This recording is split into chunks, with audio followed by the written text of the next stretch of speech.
one of the debates around art right now, and it's been happening for a while in the 20th century and post 20th century, and perhaps even tracing back to the late 19th century, but certainly 20th century up till now, on beauty being a merely subjective principle. And we can get into the nuance of what that means to be merely subjective versus subjective in the sense that we experience things through our sensations. But more broadly, I wanted to ask you, should art be beautiful? Yes, it should be beautiful. I think this is one of the primary end goals of art, I think. But beauty can be misunderstood in because when you think about beauty, and I think that's why, let's say, postmodernist thought is promoting subjectivism and it's promoting anti-truth or post-truth or relativism. And I talk a lot about relativism because relativism is used erroneously to denote randomness, whereas relativism means something relative to something else. Because the theory of relativity is time is relative to something, to mass, to gravity, to a different variable. So we misuse the terms. But beauty is, I define it as an emergent quality of truth. Beauty is obviously manifesting to the material world, but we can talk about a thought that is beautiful, an idea that is beautiful, or an act that is beautiful. So we have the beauty of the soul, the immaterial part, and then we have the beauty of the world surrounding us. And it is almost like a truistic statement to say that the beauty of nature is objective because it has mathematical rules of proportionality, it has rhythm, it has the part-whole relationship. You know, you talk about fractals, we talk about the Fibonacci sequence, the golden ratio. We see these things in nature first, and then we extract them as abstract concepts and we apply them in the field of the arts. So they exist already in our environment. And so I think beauty is objective, but it's a broader category, and we cannot define it exhaustively. We cannot say beauty is this and give it an exhaustive definition, because I think we have to pursue truth first and foremost, and then from it, beauty becomes an attribute of it. And I hope I wasn't too abstract. No, not at all.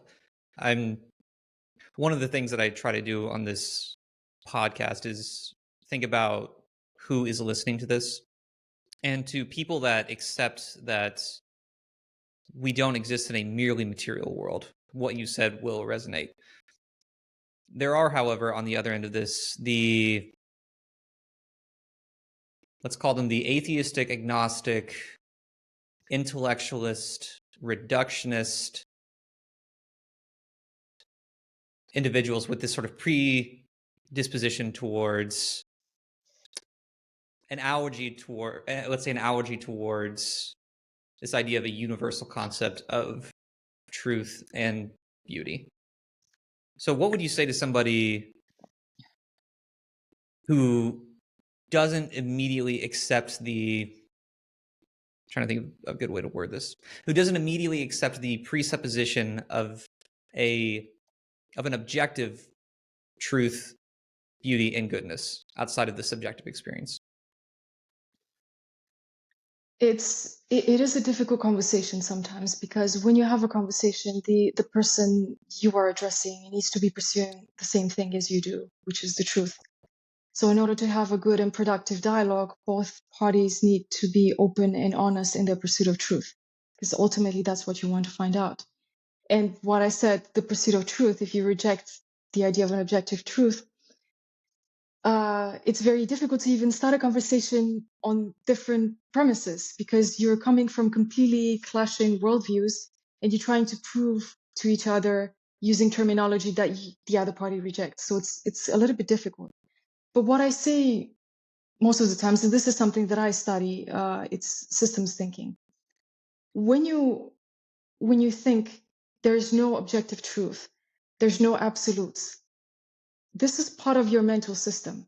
You have to think, if I apply this system of thinking in my everyday life, does it work? You have to test your worldview in order for you to see whether it actually works or not. And even to make the statement, I reject truth, it's a statement of truth for you.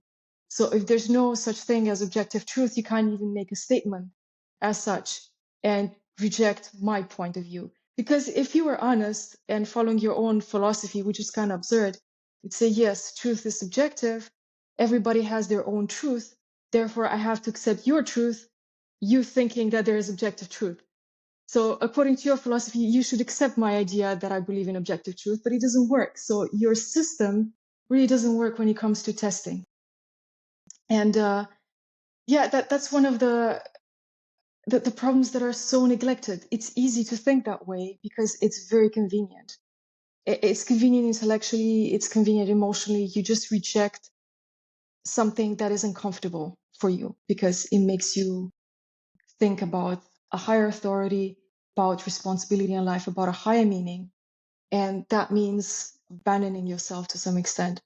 So I think that's the pursuit of self is actually at the core of postmodernism, post-truth.